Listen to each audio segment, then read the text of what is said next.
Welcome to ecoMetals TV. Today we talk to Erik Míček, CEO of Otto Junker. Mr. Míček, what is your strategy for decarbonization and what does this mean for your company? Okay, so we are facing during the last years higher and higher pressure from the customer to replace specifically the fossil fuels with electrical heating or induction heating. Anyway, something which is electrically based.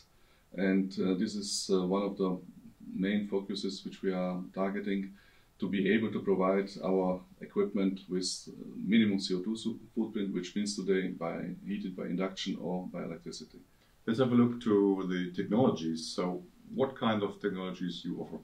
Okay, we have, as a furnace maker, we have a very long history with induction heating, or let me say more induction melting. This is where Otto Junker comes from.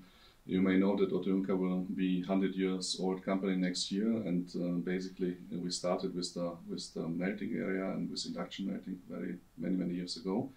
So this is a technology which is there, which was developed continuously to very high efficiency.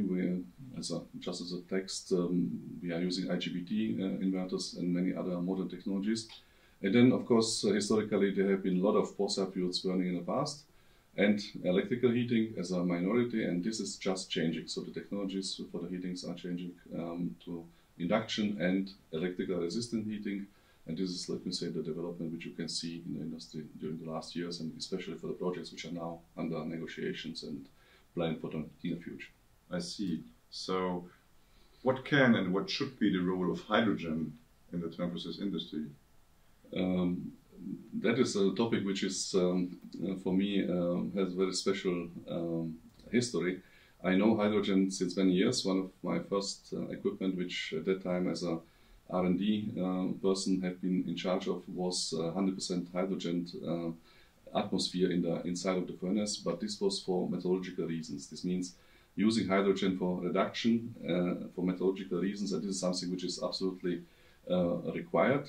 And mapping it today to new challenges which we have, you know very well the DRI development, where hydrogen will also play a significant role to produce iron nearly or completely CO2 free, and then you have to have hydrogen. So for this kind of applications, I'm 100% sure that this is the right choice. Thank you very much for the interview, Mr. Míček. It was a pleasure. Thank you.